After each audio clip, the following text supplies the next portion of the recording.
welcome back to the Long and Thick podcast. We are joined by Kristin Petrony. She is a women's strength and nutrition coach, a power lifter with 2 IPL world records to her name.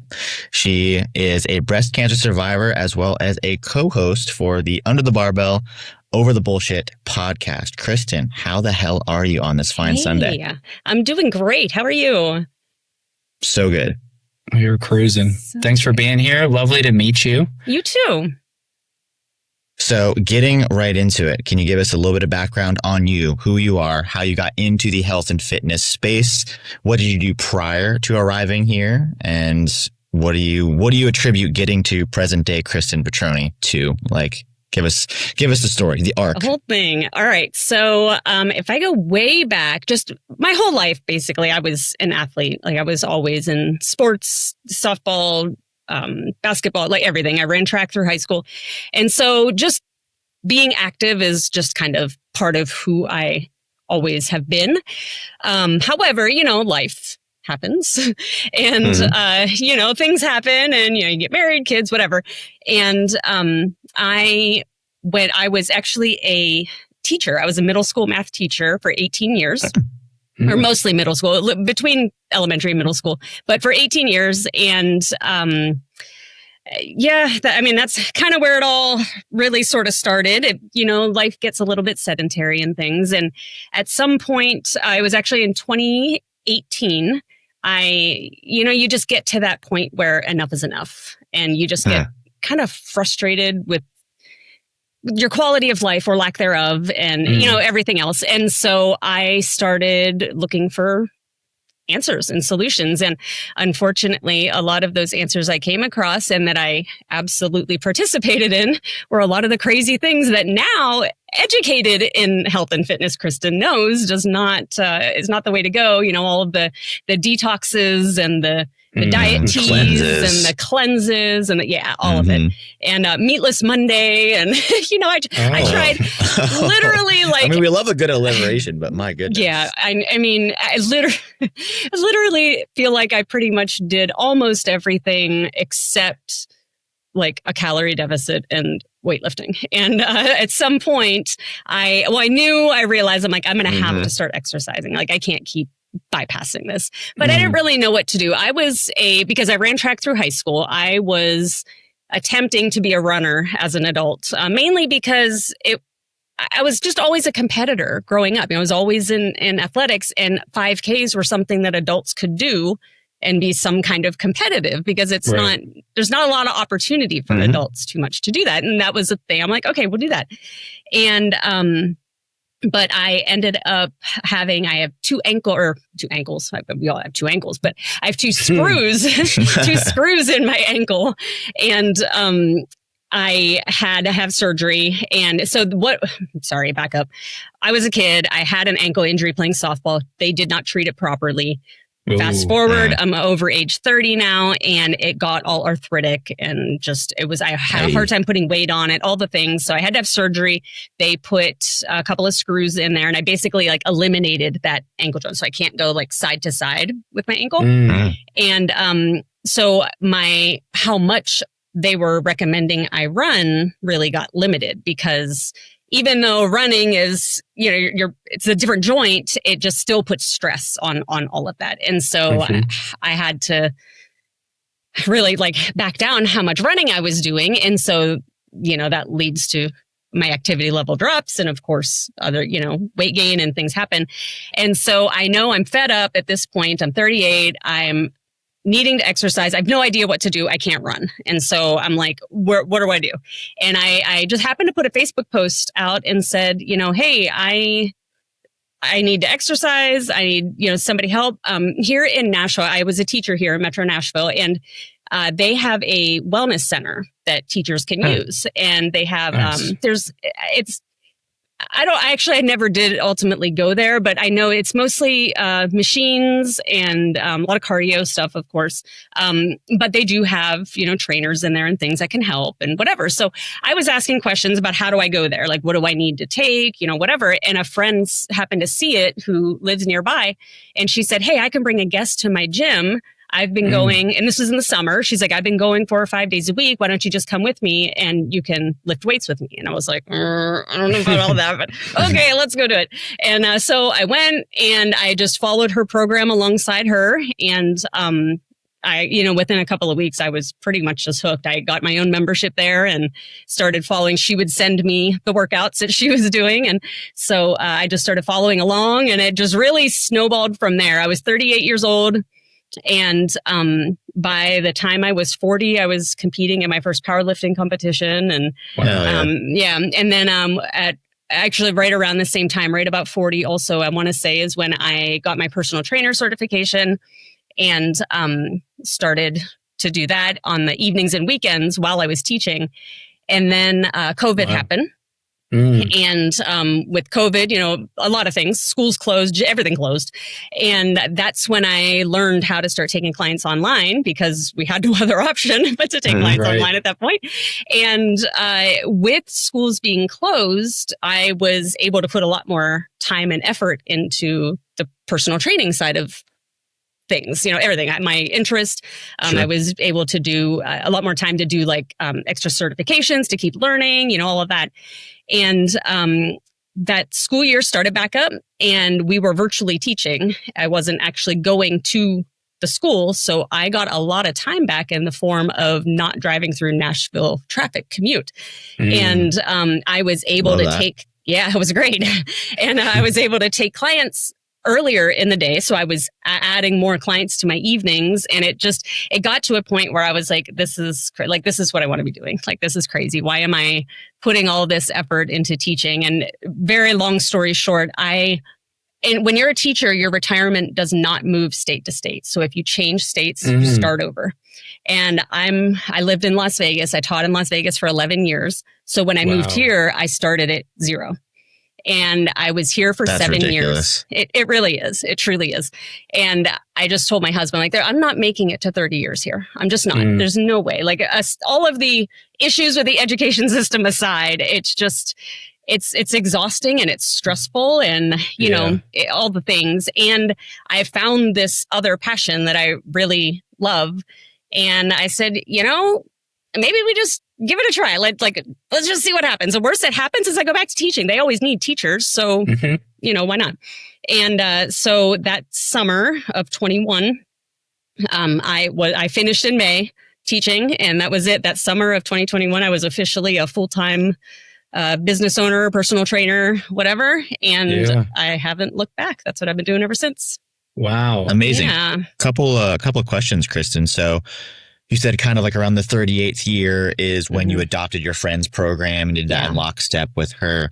Was there any training or weightlifting in your athletic background prior, or was this kind of weightlifting completely novel to you?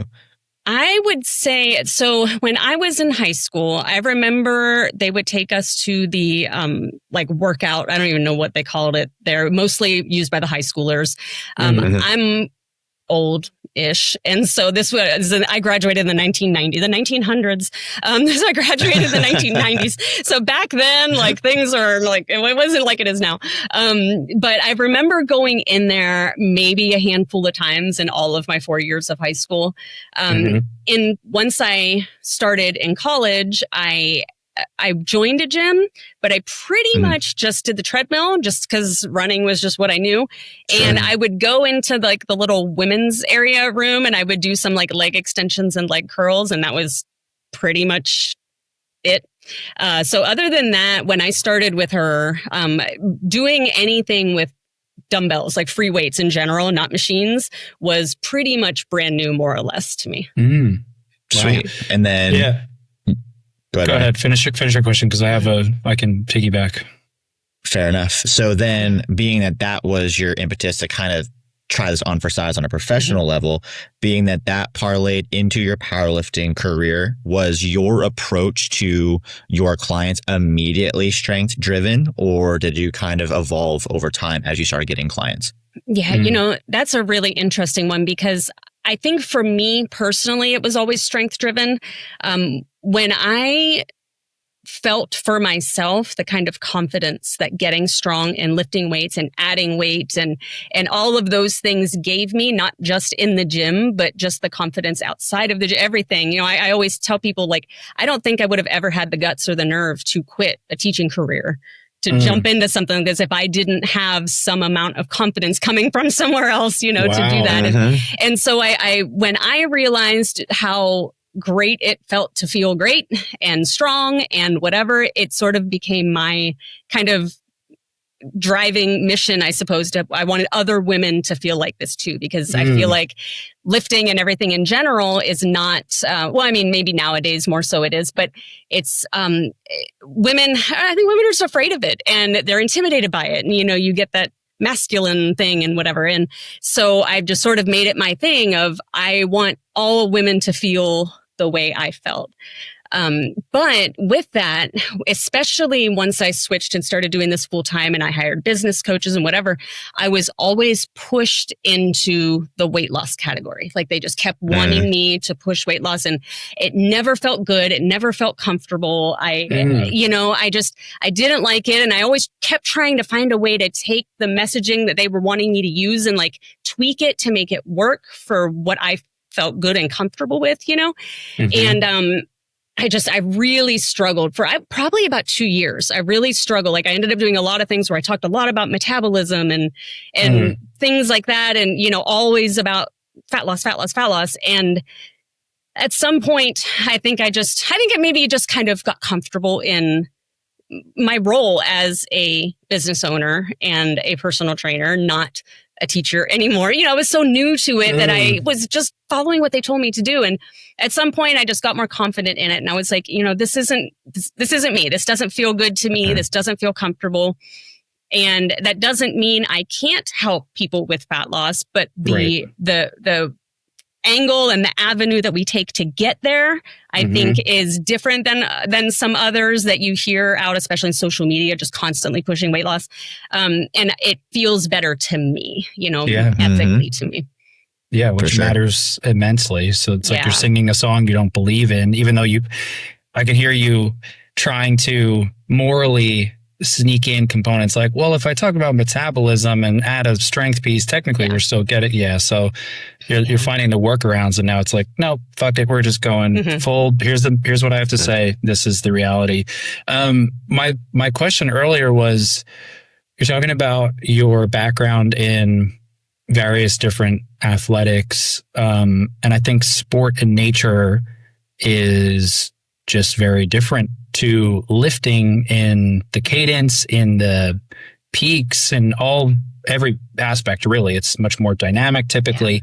And how much you were running. What I am so curious about is the jump from running into lifting, let alone powerlifting, because that segue is very uncommon. And I work with a lot of runners. There's plenty of people that just like to run because running equals fitness, which I agree, but it's not that simple. So in those first few weeks where you're training with your friend initially, you said by the time, you know, you're 2 or 3 weeks in, you got your own membership. What is there something that you can like point to that bit you? Because that swap from running to lifting is so uncommon. That's a great question. You know, I never really thought about it. There had been several years in between when I last was able to consider myself a runner, and then when I joined the gym and started lifting. You know, there was the surgery and then recovery, but then there was a lot of honestly just sitting around because I didn't know what to do with myself. And so I don't know exactly. I would venture to guess it was probably 4 or 5 years in between. And so I think at the beginning, it was really just about being able to go, number one, being with somebody and not having as much intimidation of being in there by myself. I had someone else I could kind of follow around and steal from some of her confidence, I guess, because I wasn't very. And then also I had a plan to follow. And so, you know, and that's even just something I talk about all the time now. I'm like, you know, just having a plan alone is huge. And I think for me, it was just being comfortable going in there because of those things made me feel really good. And I think it was just in the beginning, when especially brand new to lifting people, I mean, I was legitimately lifting 3 and 5 pound weights, mostly, the dumbbells. And, when you increase very quickly at that point. And so when you get a few weeks in and you start going up to the 7.5s and the 10s and it's like, you just start to like really just get that excitement of like, I can do this and I can be strong and I can, whatever. And I think for me, it was seeing the progress and feeling the progress that really just kept me wanting to go back and keep progressing. Cool. Right on. So something that we talked about leading up to this and something that you share openly that validates your training, the choice you took to prioritize your strengths, is navigating both breast cancer and perimenopause. Can you walk us through both the trials, but also the successes and everything leading up to this point? Yeah. So, I mean, we could literally be here all day, probably if I let myself, but the very brief version of the story is I have 0 risk factors for breast cancer. Well, not entirely true. I have 1 risk factor for breast cancer. There is no cancer in my family at all of any kind. Obviously I exercise, I eat well, I never smoked in my life, I only rarely drink, all the things that are typical risk factors, I had none. And when we turn 40, at least here in the United States anyway, when we turn 40, women are supposed to start getting annual mammograms. And I kind of just kept blowing it off because I have no risk factors. I didn't prioritize it. How could it happen to you? Yeah, exactly. And there's a lot of talk too among women who will talk about how uncomfortable a mammogram is. And honestly, it kind of scared me a little bit. And so between being nervous about is it going to hurt or just going to do it in general, mixed with I don't really have any risk factors, it's fine. I do self-exams, never felt anything, whatever. Even though my doctor just kept telling me like, you need to go. And she would even tell me, how much more likely it is to, what's the word? Not cure, because that's technically not the word we're supposed to use for breast cancer, but treated and all of that, when it's found early. And I was like, hey, okay, it's fine. And finally, at 45, I got my first mammogram. So 5 years after I was supposed to have started. And so that's like one huge message that I try to just shout from the rooftops to everybody is don't put it off. Like just go. It's not that big of a deal.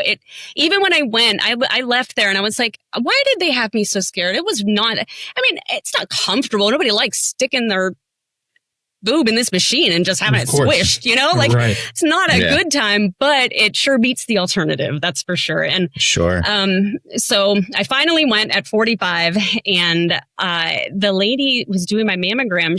I was talking to her and I was actually telling her kind of this story. And I said, I am a women's health coach. And I felt like a little bit of a hypocrite because I wasn't doing the things that women should be doing for their health, but I was preaching women's health. I'm like, I said, I need to fix this. I can't be like this anymore. I'm here. And so if you can't tell, I can talk to anybody, anywhere, anytime. Like I'm just talking to her and we're going on and having this conversation. And after about the second image, she said to me, so you said this was your first mammogram, right?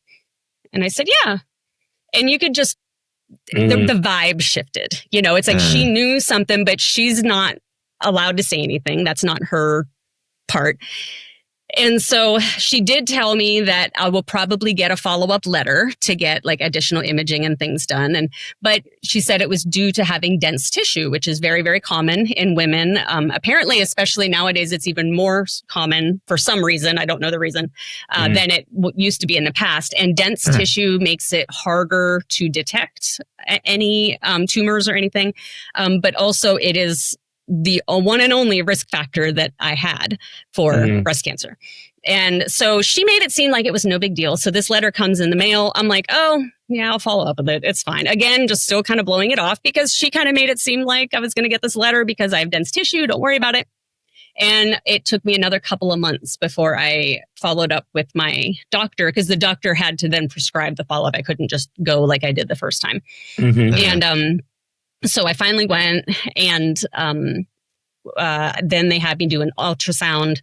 And I'm sitting there, and my tumor's on my left side. So I was laying kind of on my right shoulder, and the TV, the screen, their monitor was right by my head. I could see it. And she just did that ultrasound wand right over one area, and I could just see it plain as day right on the screen. And it was just, it was like a gut punch, and, and I got scared. I didn't even say anything because I was just kind of frozen, and I could see her taking measurements and doing all these things. And I'm just like, what is happening right now? Like, this cannot be real. And this was last November. So I'm almost at exactly a year, actually, with today's date. It was the very beginning. It was November, I want to say 2nd, 3rd, something like that. But no one said anything to me again. And so I came home and I told my husband, I said, I definitely saw something there. But no one really said anything. I was like, I guess everything is okay unless I hear otherwise. I don't know. And apparently my doctor did try to call me, and I have my phone on Do Not Disturb a lot just for my mental health. And they did try to call, and I wasn't paying attention to my voicemails like I should have been. And they did try to call and tell me. But next thing I know, I'm getting a phone call from a breast surgeon scheduling a biopsy. And that poor lady, I'll tell you that because I said to her, I was like, what? Like, what are you talking about? Like, I didn't even know about this. And this poor lady's just the receptionist at the doctor's office. She's just like, doing my job. I'm so sorry.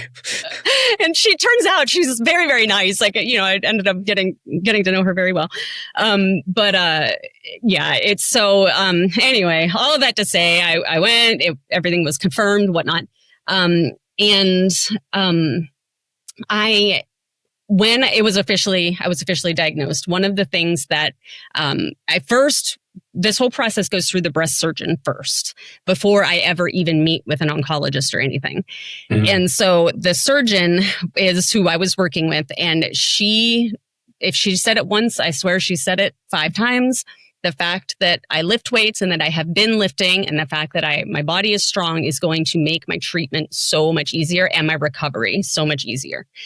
And I was like, okay, that's great to hear. And, sometimes you wonder if they're just kind of gaslighting you a little bit, just make you feel better about things. But then we always get assigned when you get diagnosed, you get assigned a person called a nurse navigator. And that nurse navigator basically is kind of almost like a liaison between you and all your doctors. They help make sure your appointments are getting set. They can answer questions for you, give you community resources, that kind of thing. And she came in and was explaining all of this to us. And then she said almost the exact same thing that the surgeon had just said. And I was like, oh, wait, like maybe this is legit. Maybe she wasn't just trying to be nice to me. Like maybe this is for real. And time goes on, treatment goes on. And then I did meet with the oncologist. So I ended up having a lumpectomy surgery. And there was some recovery time for that before I could start. I ended up doing radiation. I had 20 rounds of radiation. Fortunately, I did not need to do chemotherapy, thankfully. It's all based on like your pathology and things. And so while I was waiting for that pathology to know, do I have to go to chemo or just straight to radiation or whatever? That's when I finally met with the oncologist. And then the oncologist said the same thing about, keep lifting, don't stop lifting. This is the best thing you could be doing. Like, everything's going to be so much easier, whatever. And, very long story short, ultimately they were absolutely right. Like I can firsthand experience, I could tell you, I obviously don't know what it would have been like otherwise, but right. I see other women. I'm in a lot of breast cancer Facebook groups and things where people are talking about a lot of things, and I see a lot of the struggles that they're having. And so much of it is just, they're just not, they don't have muscle on their body. So it's creating a lot of issues with weight gain and things, because not all, but most breast cancers are hormone driven. And so and mine was too, mine was estrogen and progesterone positive. And so I now have to take hormone blockers. So that helps prevent recurrence. And so my estrogen is being blocked. And for a lot of women, when this happens, it technically did not push me into full menopause, but different other medications can. But my estrogen is being, basically the one I'm on blocks the receptors. So my body is still making the estrogen, but it turns off the receptors so it can't use it. And for a lot of women, this ends up leading to weight gain and everything else. And I have not had, in fact, right after I finished treatment last spring, towards the end of the spring, and I wanted to lose some weight, not only because we had a beach vacation coming, but also I have a weight class that I need to maintain for powerlifting, and I had gone outside of my weight class. So I was like, I need to lose about 10 pounds just to get comfortably under that weight class line so that I have some wiggle room. And it did take a little longer, I will say, but I did not have that much trouble losing those 10 pounds. And, just all of these things I can just truly attribute to just the fact that I have muscle on my body that allowed me the flexibility to be able to kind of counteract the negatives of a lot of the things between the estrogen blockers and just perimenopause in general, and all of that. And just getting through treatment, I when you do radiation, you have to lay on the table, and I had to put my hands up over my head and hold, and you have to stay there very still. You can't move, and you have to stay in that position for an extended period of time. And I had no problem doing that. And every time I would go in, someone new would always say, "Are you able to put your hands up over your head?" And I'm like, yeah. But then it hit me like, not everybody can. And because my cancer is on my left side, that's the side of my heart. So when you're radiating this left side, you have to protect the heart. And so you do that with big, deep breath holds. And I am, again, completely shocked by how many people can't hold their breath for 15 or 20 seconds so that they can do the burst of radiation. And, again, that just comes back to just fitness and everything in general. And so, all of these things that to me didn't seem like that big of a deal, because this is just my life, it's what I do. But then when I start reading about other women's struggles and things, I realized that, man, the fact that I do what I do and have been doing what I've been doing for the last 8 years, truly, you can't even count how beneficial it really was, Just set you up for the most success possible. Yep. Now, with the oncologist suggesting that you keep up and praising for the training you've already done, for the real world example, though, how did your treatment affect your training and your ability to stick with it? Yeah. So for quite a while, I could not really do much upper body day. It was at a 10-pound limit, which is just, in real life, it's like laughable almost. But, so I had a lot of lower body days. I have a garage gym, like essentially a full gym in my garage. And I have a lot of attachments and things for my squat rack. So I was able to do like belt squats, and I would just have my husband load the weight on there. So I could still do squats without having to worry about the upper body holding it. And, I did a lot of, things like slow tempo, Bulgarian split squats without much weight, or just with 5s in each hand. So I had my 10 pounds so I was able to really, modify and thankfully fall back on my knowledge as a trainer on things that I could do that would still technically be within that limitation of you can't hold any more than 10 pounds, but still allow myself to feel like I was getting a decent workout in. Sure. And I definitely, the days I only would train about 2 days a week throughout most of that, just partly, just fatigue really gets you. So, they were shorter. My goal was always to do at least 3 exercises each time I went out to my gym. And I would just try to, I was like, okay, let me see if I can get some, back of body, front of body, whatever, like just trying to keep it as whole body as I can within the limitations of what I've got, just to partly because it's good for me, and partly because, as much as I don't want to be, we might be a little bit vain, and I didn't want to lose the gains. And and partly just, it's mental health, and it's something that you do for so long, it just becomes a part of your mental health and what feels good to do. Yeah, for sure. This may be I don't know, punchy question. So forgive me if I'm overstepping, but people with semi-similar stories usually share this sentiment. And my question is if you are grateful for the experience and the diagnosis and actually having had cancer, as twisted as that sounds. Yeah, no, I totally understand what you're saying. I think that it would depend on the day how I answer that. One of my things, because like I said, I just finished treatment this past spring, so it's only been about 6-7 months now, I guess. And in September of this year, with October coming, being Breast Cancer Awareness Month, it occurred to me that while I've been doing all of this work, thankfully my oncologist office has a survivorship program where they've provided therapy and all of these other things that have really, really helped me kind of cope with and accept and whatever, the whole experience. But I realize that in spite of all of that work that I've done, I'm about to enter October where there's pink ribbons and pink everything everywhere. And how's that going to feel? I didn't know if that was going to draw me back into that negative space or, what. So I sort of made it, I had to decide kind of towards the end of September. I said, okay, what I'm going to do, how I'm going to try to handle that is I'm going to try to do some sort of awareness of my own. And what I want to focus on, though, because I think it's a piece that is misunderstood and oftentimes just not talked about at all, is the experience of a cancer survivor.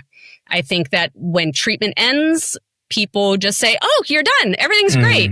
And everything's not great. Everything's not great at all. From a mental health perspective to just the betrayal that you feel over a body that you've taken good care of for the last X number of years has completely, it feels sort of turned on you with almost no risk factors. It's like trusting your body. And, there's just so much that goes with it. And, the long-term medications that we're on, and I still have appointments. I had to do physical therapy twice. And, there's just still all these things that happen even after active treatment ends. And so I really wanted to use my awareness in October for what survivors go through.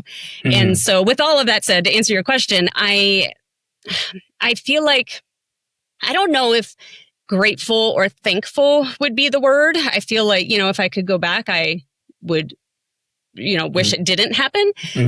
But I have gotten to a point in my survivorship where I feel like, I feel kind of called and I feel kind of almost obligated or responsible to speak out and to tell my story and to tell women that shockingly only less than 10% of breast cancers are actually genetic.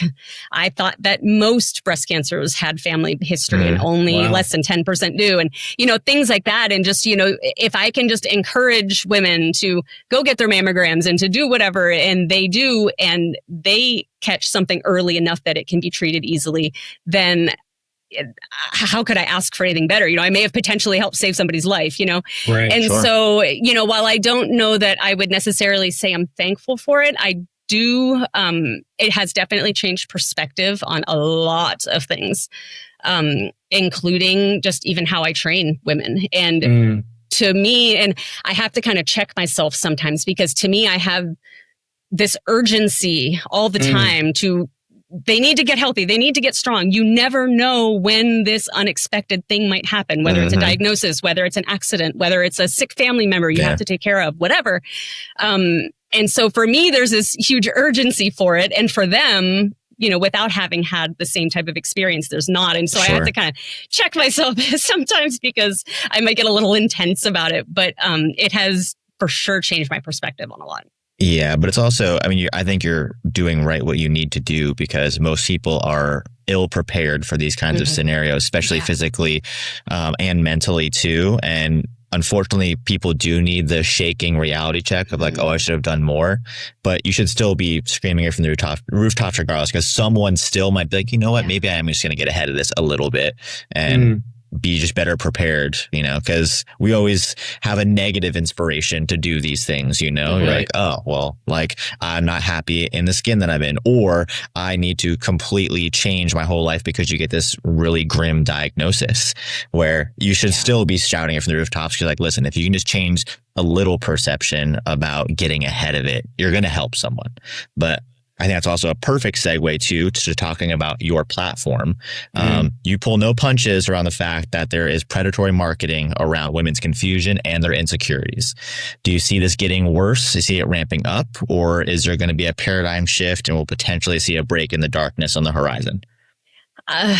Unfortunately, I think that this is getting worse and it's going to get worse. I wish that I could say that there would be a shift, but I don't see it. And what's been interesting these last few years, even prior to my breast cancer, I was learning and getting a lot more interested in the effects of women's bodies as we enter perimenopause, just mainly because I was, as I started getting into my mid 40s, I was like, ooh, things are different. And there really wasn't much out there, hardly at all. And there was a couple of, I guess, doctors on social media that were speaking on it and things. And so, I started following them. I started reading books, all the things. And it's sort of, I don't know if maybe it's just because I think that my generation is a little more vocal about things. I think when my mom was maybe my age, they would whisper the word menopause. Like, you don't say that word out loud, or you know what I mean? And now we're out here like, no, like we're shouting it on social media that we're going through this and this is a real thing and these are the effects. And so maybe that's the reason, I don't know, but it seems like there's been this huge uptick in the last maybe 2-3 years with talking about menopause and using a lot of really predatory tactics to sell things like supplements. Like, just literally 30 minutes before we got on this call, I was I can't remember who it was. Somebody on Instagram was watching. He was talking about creatine, and there's a new study that just recently came out about. It's a very small study; it only had like 9 people per category, but it was on the effects of creatine on peri and postmenopausal women, and it was really interesting. It was very good, and it did kind of confirm a lot of the things that we've sort of been thinking as far as like cognitive benefits and things like that. But it did also have its limitations, partly being how small it is. And, there were some other things on there too, but there was a comment on there from one of the women that I follow that are vocal about menopause health and whatnot. And she said, this is great, but I just want to make sure every woman remember that creatine is creatine. You don't need a special menopause creatine because there's these predatory influencers and whoever out there trying to make women think that they have to have some special menopause creatine and, things like that. And I'm seeing more and more and more. Like, I wish I could say I thought it was getting better, but I honestly think it's just going to keep getting worse. And we've just got to keep doing our part to let women know that creatine is creatine, or, whatever it might be. Lifting is lifting and cardio is cardio. And there's no special men's lifting and women's lifting. And, Yeah, no, that's a great point. So, yeah, unfortunately, I think it's probably only going to keep getting worse. Yeah, I think too. And Ronnie and I both, we tread very carefully around this subject of any sort because we're not trying to add to the cacophony of noise of men talking about what women should do with their bodies. So it has to be tactful on our behalf, even though we know the data. We both celebrate and champion many women that we've both made stronger. But yeah, it's tough. And there's a weird sect of this understanding that a woman's body needs something oddly specific to tailor to her needs when the human body is the human body. Right. But especially if him and I say that, that's why we're excited to have you on it, because you can corroborate and validate as a ally. Whereas if we're just like, no, like just do what we do, they're like, no, you're a guy. Why would I do that? So it's nice to have you also, corroborate that. And so if you could fix one objection or misunderstanding in the female fitness world right now at a snap of a finger, what would it be? Oh, I've had to think long and hard about this one. There's so many things that I would like to fix. So picking only one, and the one I settled on with this question was I would love it if we could get women to stop putting shrinking their body and getting smaller above all else. Because, it's especially women, those of us that went through the 90s diet culture craziness and the early 2000s diet culture craziness and all of that entails has had long lasting mental effects on how women in our 40s and 50s are trying to get our body healthy now. And so much of it is about just make the scale number go down at any cost. And it is truly to the detriment, you end up doing these extreme diets and whatever, and not lifting because they're afraid of it. And they think they're going to get bulky, which we know is crazy. And it just ends up putting them in a much worse position because you did not do anything to maintain your muscle, but you did do this extreme diet. And so now you have even less muscle than when you started with. And so now metabolically, we're in a worse position. And, we have these issues as women, as estrogen is declining, things like bone density, and we're at much higher risk for osteoporosis and all these other things where lifting weights is the answer to all of that and keeping your muscle. And so I wish that I could really just get women to see and understand that having muscle on your body and getting strong and strengthening your bones and strengthening your joints and all the things that comes with lifting and getting muscle is so much more beneficial in a million directions, even including their blood work and everything else, than trying to lose the last 5 or 10 pounds of body fat, and that when you do have muscle on your body, eventually losing those last 5 or 10 pounds are going to be a lot easier because you have muscle on your body. It's just such a cyclical thing that I think so many women don't understand. And there are so many influencers and social media people that are doing this kind of predatory stuff to sell to them. And they start believing all these other, the message is just so muddied, and it would just thrill me to death if we could fix that problem and just get women to see that, man, just get strong, and it'll fix so many things. Unfortunately, too, with just how immediately surface level that we'll call it an obsession really is, it's so easy to just be like, we have this thing that will make you lose that weight in 12 weeks. Complete bullshit at the end of the day. But it's such an easy tactic because you have so many willing participants that are like, oh, I would take that in a heartbeat. And they'll throw money at it and like, oh, maybe I just didn't do it right. And then the next used car salesperson is like, but I have this thing that'll do an 8. And it's the whole process repeats. Is tale as old as time, unfortunately. Yeah, exactly. And I think it also then a lot of the internal self-talk starts with, like you said, oh, I must have just not done it right. So there's immediately blaming themselves. And then it turns into this negative. And something else I'm always telling people is like, you have got to love yourself enough to treat your body right, to move your body right. Like there has to be enough self-love and self-respect within you to do these things because none of us want to take care of something that we don't like. None of us are going to take care of something we hate. So we have to, whether it's therapy or whatever it might be, we've got to do that like mental internal work to love ourselves so that we don't get drawn into those types of things and then end up, with such negative self-talk and blame and spending tons of money on things that aren't going to work because of those promises.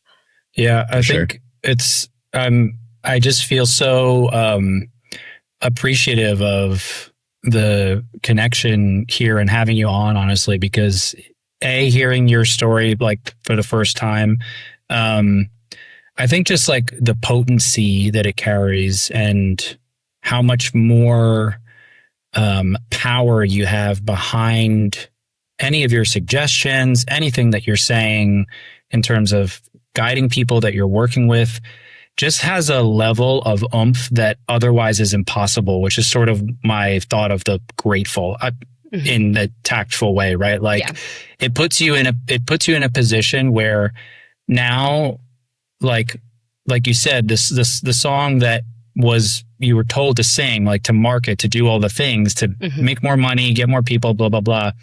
You don't really care.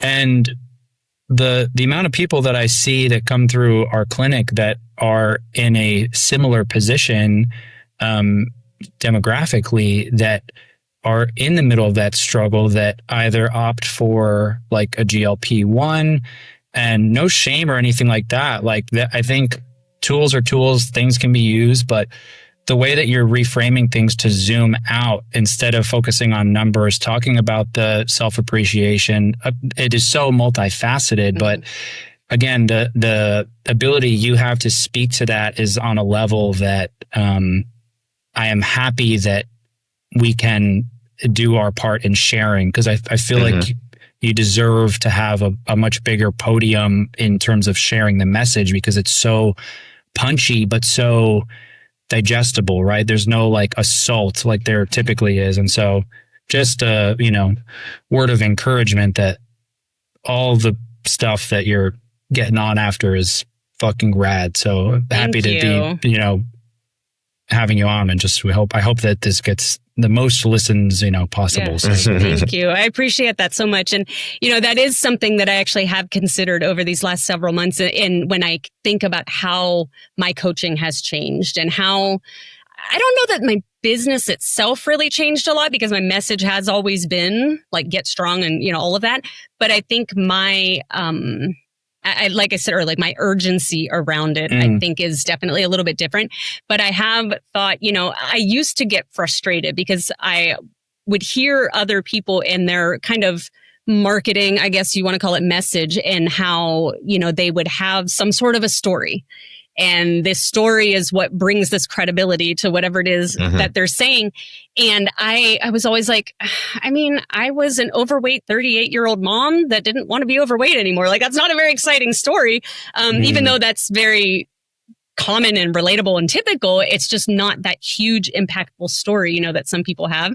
And then it occurred to me at some point, and I was like, oh, I got my story now. I was looking for it. Unfortunately, I found it. Yeah. And so, but it has afforded me the opportunity to do things like this. And it actually is a big part of where when my co-host and I started our podcast. So like I said at the beginning, before we started recording, that we're very, very new on it. We're only, I think, 8 or 9 episodes.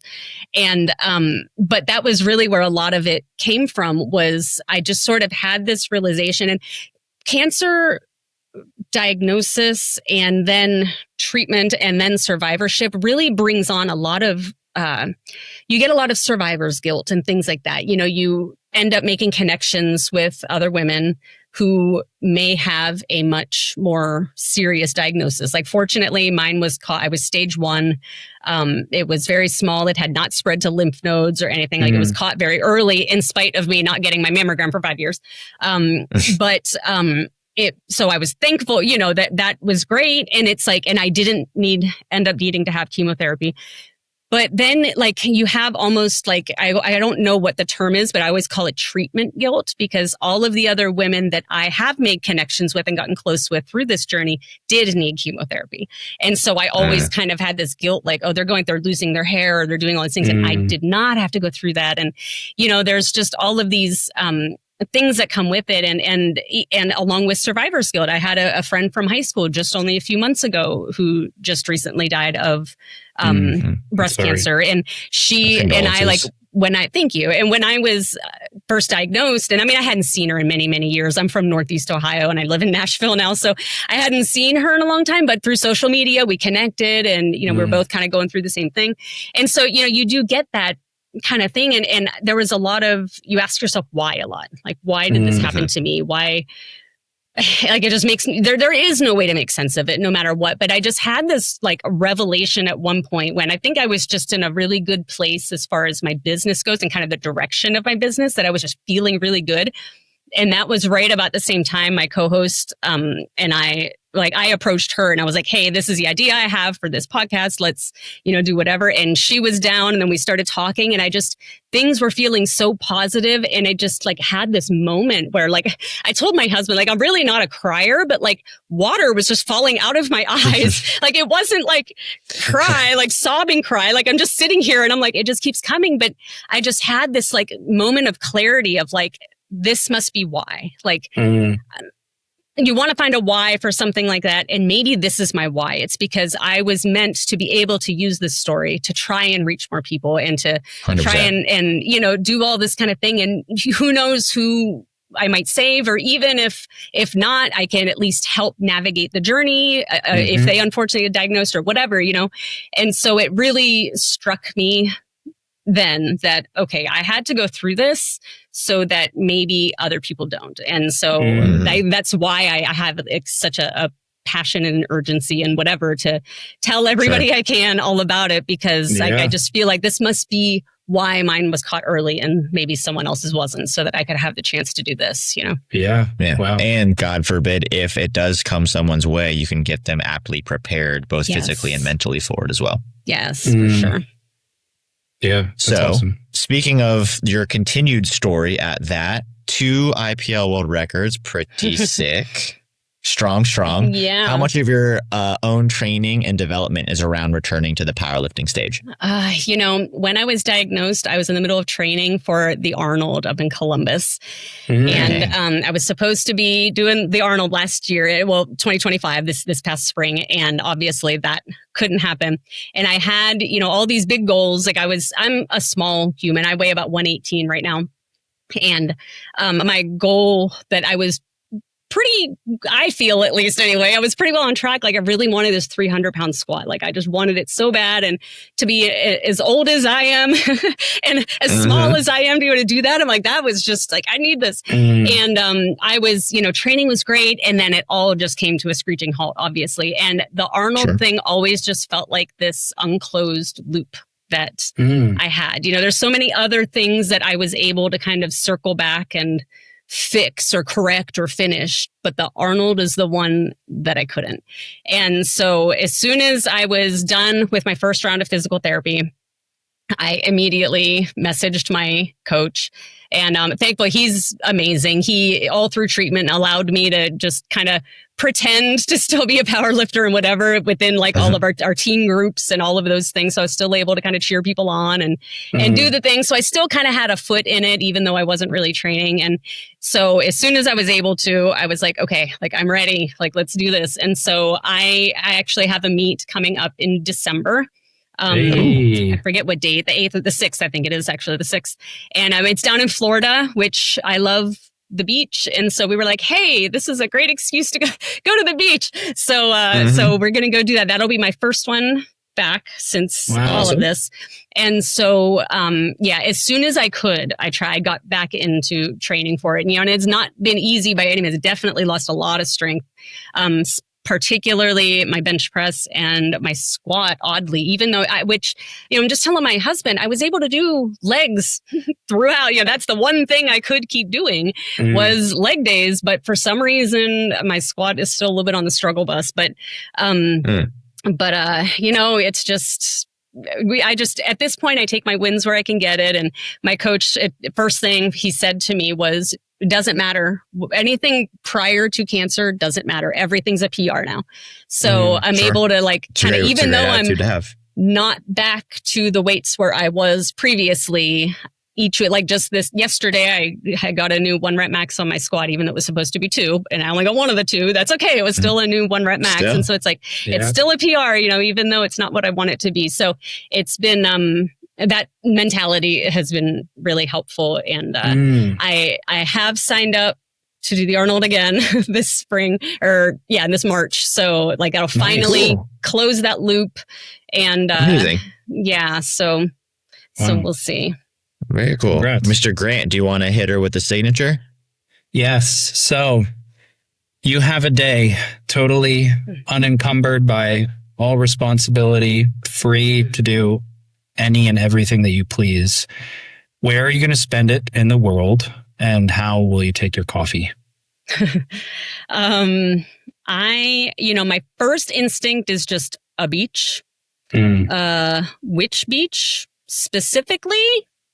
We go to Pensacola a lot as a family.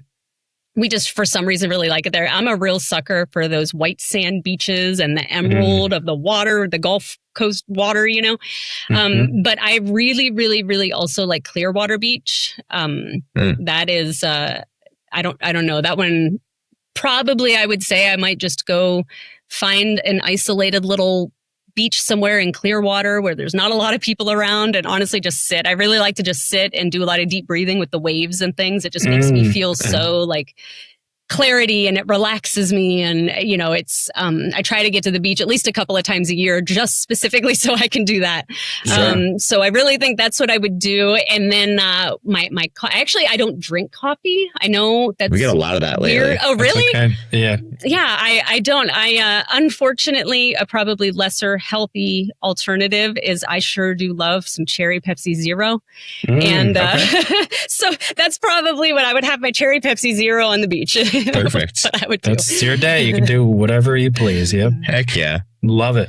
Well, Kristin, we cannot thank you enough for joining us and sharing your story, and just echoing with absolute authority that we tell people they should be stronger all the time, especially the ladies, but having your validity behind it is truly special for us. So we cannot thank you enough. Of course. Yeah. Thank you. Thank you for having me and just giving me the opportunity to, like I said, just tell my story, because I feel very called to do this, and I'm thankful anytime I get a chance. Where can people find you? You can, on social media, I'm most active on Instagram, and my handle is at Kris Petrony Fit, Kris, Kris, Petrony Fit. And I use actually that same handle, YouTube, TikTok, I guess. I haven't posted on TikTok in years, but mostly Instagram is the way to go. I try to be real active there as much as I can. Amazing. Hell yeah. Well, Kristin, thank you so much. Right. Of course. Thank you.